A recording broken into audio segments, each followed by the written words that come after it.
তুই আমার মুখটা ডিভোর্স বের করছিস, আমি তো ছাড়বো না। না আমি ছাড়বো না। কেন যাইবে না তুমি?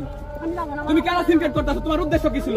আমার একটা মাগিখোর আমার জীবন তো নষ্ট করেছে, শর্মিলার জীবনও নষ্ট করেছে, মুক্তার জীবনও নষ্ট করেছে। লুইসমি করে বেড়াবে, বউ পাশে রেখে, সুন্দরী বউ রেখে আর একটা মেয়ের দিকে তাকাবে।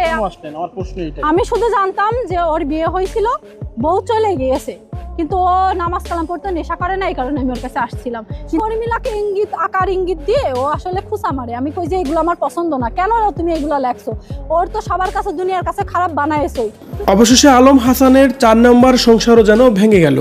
4 নম্বর স্ত্রী মুক্তাও তার সংসার থেকে একেবারে বিদায় নিবে এবং কি আলম হাসানের নামে অনেক বাজে বাজে কথাই বলেছেন রীতিমতোই।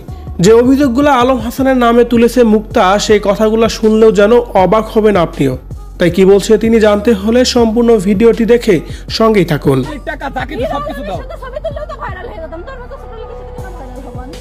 আলম হাসান ফেসবুকের একজন কন্টেন্ট ক্রিয়েটর। সে সবসময়ই সোশ্যাল মিডিয়ায় আলোচনায় থাকার জন্য নাকি নতুন নতুন বিয়ে করেন এবং কি নতুন নতুন সম্পর্কে জড়ান। আর সেই আলম হাসানকে নিয়ে এবার নতুন করে তার 4 নম্বর স্ত্রী মুখ খুলেছে। তিনি বলছে আলম হাসান শুধুমাত্র বউ দিয়ে ব্যবসা করতে চায়, যার কারণে নতুন নতুন বিয়ে করে এনে বউদের উপর অত্যাচার চালায়, যেমনটি আমার সাথেও করেছে। সে আমাকে বিয়ের 3 দিন পর থেকেই মারা শুরু করেছে এবং কি যেখানে যেত সেখানে আমাকে মারধর করত।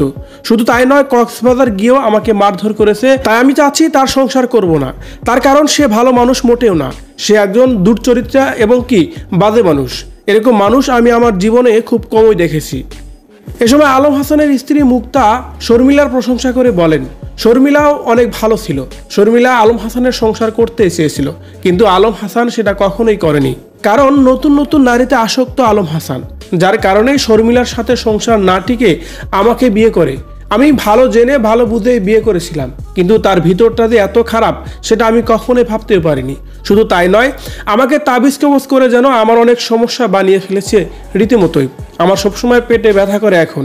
আর এই কাজগুলাই করেছে আলম হাসানের মা এবং কি তার নানা। এভাবে যেন একের পর এক অভিযোগ তুলে আলম হাসানের বিরুদ্ধে অভিযোগ তোলেন আলম হাসানের 4র্থ স্ত্রী মুক্তা। ভিউয়ার্স, ফেসবুকের কন্টেন্ট ক্রিয়েটর হলো আলম হাসান। সবসময় নিজেকে নির্দোষ দাবি করে বউদের নামে দুর্নাম করে বেড়াতো এই আলম হাসান। সে আলম হাসানের যেন এবার 4র্থ বউ মুক্তা, তার মাত্র 1 মাস বিয়ের বয়স না হতে এই 4র্থ স্ত্রীও তাকে ডিভোর্স দিবে, এমন কথাই বলছে সাংবাদিকদের। এই বিষয়টাকে আপনি কিভাবে দেখছেন? আলম হাসানকে নিয়ে যদি আপনার কোনো মতামত থেকে থাকে কমেন্ট করে জানিয়ে দিন কমেন্ট বক্সে।